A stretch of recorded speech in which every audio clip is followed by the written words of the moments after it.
एक बार मैं बहुत बड़े स्कूल में 10th एंड 12th क्लास के स्टूडेंट्स के लिए प्रोग्राम कर रही थी in the presence of their parents. वो भी इनवाइटेड थे स्कूल में। Communication skills to cope with 10th and 12th stress. तो जो स्ट्रेस है 10th क्लास का और 12th क्लास का बोर्ड एग्ज़ाम्स का, वो पेरेंट्स कैसे डील करते हैं और गलतियाँ करते हैं और बच्चे क्या क्या टाइम वेस्ट करते हैं या क्या है। तो वो प्रोग्राम करते करते मैं स्टडी स्किल्स पे आई कि कैसे पढ़ना चाहिए and what is the shortest way and ऐसा रास्ता जहाँ पे फॉरगेटिंग ना हो और याद रहे सब कुछ। तो एक 12th क्लास का, नहीं 12th का नहीं था, हाँ 12th क्लास का ही लड़का था। तो वो कहने लगा कि मैम क्या बात कर रहे हो आप, टाइम मैनेजमेंट। आपको पता है मेरी कंसंट्रेशन ही डेड हो गई है, डेड द वर्ड। इतना दुख हुआ सुन के। तो कहने लगा कि आपको पता है मैं क्लास 8 से अपनी क्लास फेलो के साथ ही पढ़ता रहा हूँ। घर के पास रहती है, घर पे भी इकट्ठा पढ़ते हैं, कोचिंग ली उसमें भी इकट्ठे गए, कोचिंग की तैयारी टेस्ट की उसमें भी इकट्ठे पढ़े, कभी सीढ़ियों में बैठ के, कभी डाइनिंग टेबल पे बैठ के, कभी उसके घर कभी अपने घर। और अभी क्या हुआ कि 2 महीने पहले उसने मेरे साथ पढ़ना छोड़ दिया और मेरे साथ बोलना छोड़ दिया। मैंने बहुत बार उसको कांटेक्ट किया, पूछा तू नाराज़ है, क्या हो गया है, मैंने क्या गलती करी है, मुझे बता दे, मैं सॉरी कह दूंगा। आप कंसंट्रेशन, अटेंशन, फॉरगेटिंग, लर्निंग, इसकी बात कर रहे हैं। मेरा तो दिमाग ही खराब हो गया है। मैं उसके बिना कुछ नहीं कर सकता। ये सब लोगों के सामने उसने किया, कहा, रोया। कहता है अब बताओ कि आपकी साइकोलॉजी क्या कहती है कि मुझे कैसे पढ़ना चाहिए जिससे उसकी याद ना आए। ये मैंने पॉइंट क्यों रेज किया, क्योंकि कल मैं अपनी ग्रैंड डॉटर से कह रही थी, क्योंकि वो हमारी टेक्निकल डायरेक्टर है, क्योंकि ये सब रिकॉर्ड करना तो मुझे आता नहीं, वही करती है। तो मैं उसे कह रही थी कि आजकल ब्रेकअप्स जब होते हैं तो बच्चों का दिमाग किस तरह से अपसेट हो जाता है कि अगर पर्सनैलिटी ऐसी हो, इमोशनल और स्ट्रेस टॉलरेंस ना हो और फैमिली हिस्ट्री हो कुछ डिप्रेशन की, तो बच्चे एट रिस्क हैं। सो वो इतना रोया कि मुझे बिना बताए पता चला पेरेंट्स वाली साइड में कि उसके पेरेंट्स कौन से हैं। पूछिए कैसे पता चला। मदर सुन के फूट फूट के रोई और कहने लगी और मैं तुझे पूछती रही और तूने मुझे नहीं बताया, और फूट फूट के रोई। ये काफ़ी बदलाव है हमारी सोसाइटी में, क्योंकि पहले पेरेंट्स ये बातें सुन के नाराज़ हो जाते थे। अब वो कंसिडरेट हैं कि हमारा बच्चा जो है वो तकलीफ़ में है और हमें उसकी सुननी चाहिए। At least the mothers I think, और maybe sometimes the fathers also, I can't be gender biased.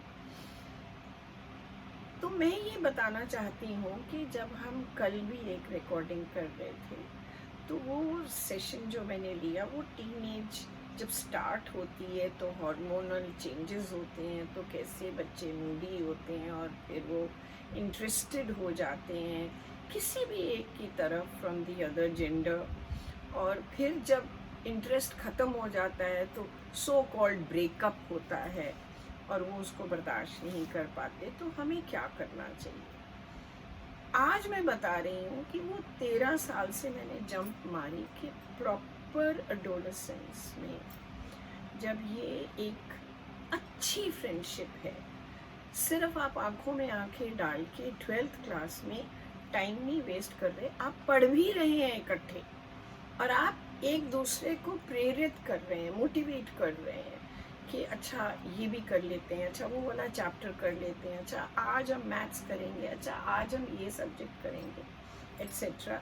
So I think कि बहुत एक बैलेंस्ड रिलेशनशिप है और उस बैलेंस्ड रिलेशनशिप में चलते चलते कहीं अट्रैक्शन हो गई तो आदमी एक अफेयर में कपल आ गया।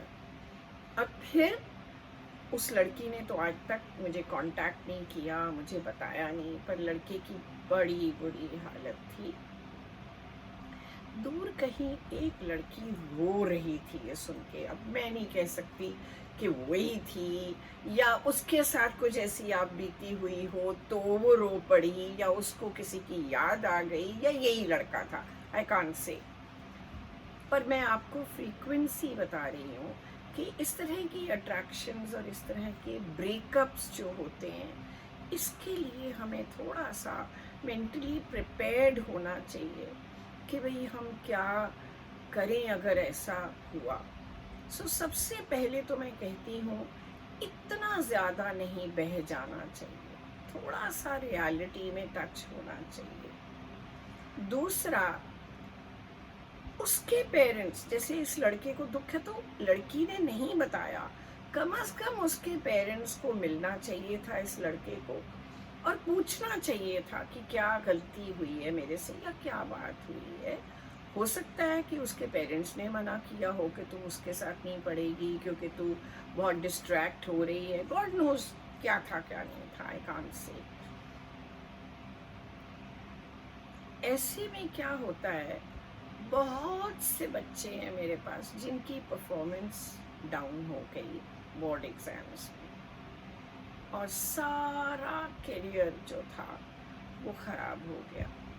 मैं नहीं कह रही कि मार्क्स कम आए, मैं ये कह रही हूँ मेंटल बैलेंस, मानसिक संतुलन नहीं रहा, इच्छा नहीं रही कुछ करने की, ना नहाने की, ना कपड़े बदलने की, ना किसी के पास बैठने की, या कोई इंटरेस्टिंग अपनी एज रिलेटेड जो खाने होते हैं उसमें भी खाना खाने का भी नहीं मन। अगर मनपसंद चीज़ भी मदर बना दे तो वो नहीं होता, तो उससे कितना डीजेनरेट होती है पर्सनालिटी, इसका थोड़ा सा हम ध्यान रखें। अब आप मुझे पूछेंगे इस एज में क्या ट्रू लव होता है? ये सवाल का जवाब तो बड़ा मुश्किल है, लेकिन उस लड़के के लिहाज से एक आदत थी, मुझे नहीं पता वो लव था क्या था, उसको तो वो क्लास 7, 8, 9 ऑनवर्ड्स उसको आदत पड़ चुकी हुई थी एक आदमी के साथ बैठ के पढ़ने की, चाहे वो लड़की है या लड़का है। और अब आपने उसको अगर हटा दिया या वो हट गई किसी वजह से, तो वो एक विड्रॉल सिम्टम है कि आप एडिक्टेड हो गए थे उसको। तो किसी के प्रति इतनी एडिक्शन जो है, जब आप रियलाइज़ करें कि बढ़ रही है, थोड़ा सा अपने आप को संभालें। अब संभालने के तरीके, 12th क्लास वैसे भी कुर्सी पे बैठने वाली क्लास होती है, घंटों घंटों पढ़ना पड़ता है, तैयारी करनी पड़ती है। तो मैं कहूँगी कोई गेम, कोई स्पोर्ट, अगर आप क्रिकेट नहीं खेलते, बास्केटबॉल नहीं खेलते, ऐसी स्पोर्ट्स में आपको इंटरेस्ट नहीं है, साइकिलिंग करने चलो, वॉकिंग, रनिंग, लेकिन डेफिनेटली बॉडी मूवमेंट जो है वो इंक्रीज़ होनी चाहिए ताकि ब्लड सप्लाई बहुत बनी रहे और ख़ास तौर पे ब्रेन में ब्लड सर्कुलेशन अच्छी रहे।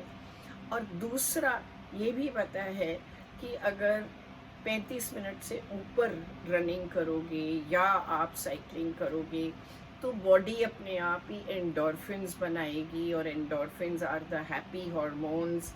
हैप्पी हॉर्मोन्स का मतलब है कि आप अपने स्ट्रेस को थोड़ा पॉजिटिवली लेना शुरू करोगे। ये तो मैं हर बार जब भी आपको मिलती हूँ मैं कहती हूँ, चाहे मैं कैमरा में कहूँ या पर्सनली कहूँ या कहाँ भी, radio TV, wherever I am able to meet you, मैं बोलती रहती हूँ कि बॉडी वर्क कभी मत छोड़ना, और दूसरा डीप ब्रीदिंग कभी मत छोड़ना। जैसे अभी मैंने प्राणायाम कह दिया तो आप लोग कहोगे ओफो क्या पीछे पड़ी रहती हो प्राणायाम करने की। What is pranayama? It's nothing but different techniques of deep breathing. So ये करना मत भूलना, नहाना मत भूलना, लेटे मत रहना।